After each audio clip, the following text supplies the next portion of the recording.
540. So that is 40.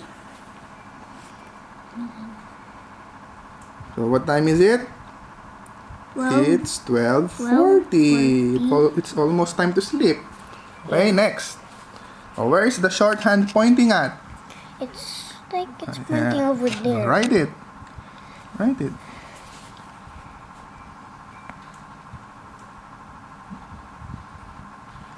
Oh, 2 dots.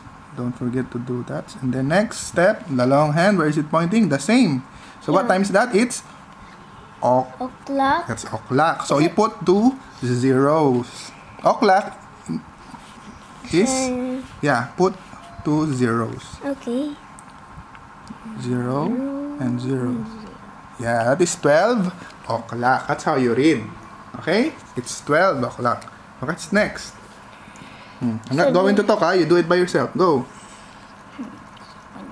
6.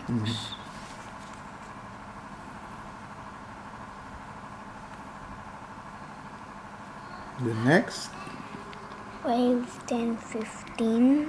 Good. Now it's pointing at 15. Go. Then put the 1 first and then 5. Next. That's correct. Now the shorthand is now standing go. here, so 6. I know that's 6. Next.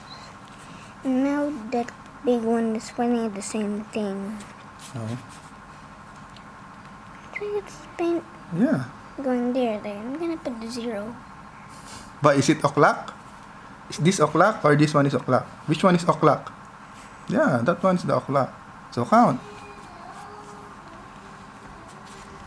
5, 10, 15. 5, 10, 15.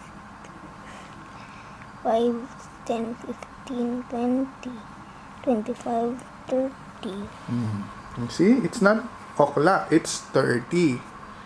You want to put the 2 zeros, you'll be wrong. You want to put like this, you will be wrong. Look, if you want to put the 0, 0, are they the same? No, right? It's pointing at the 6th.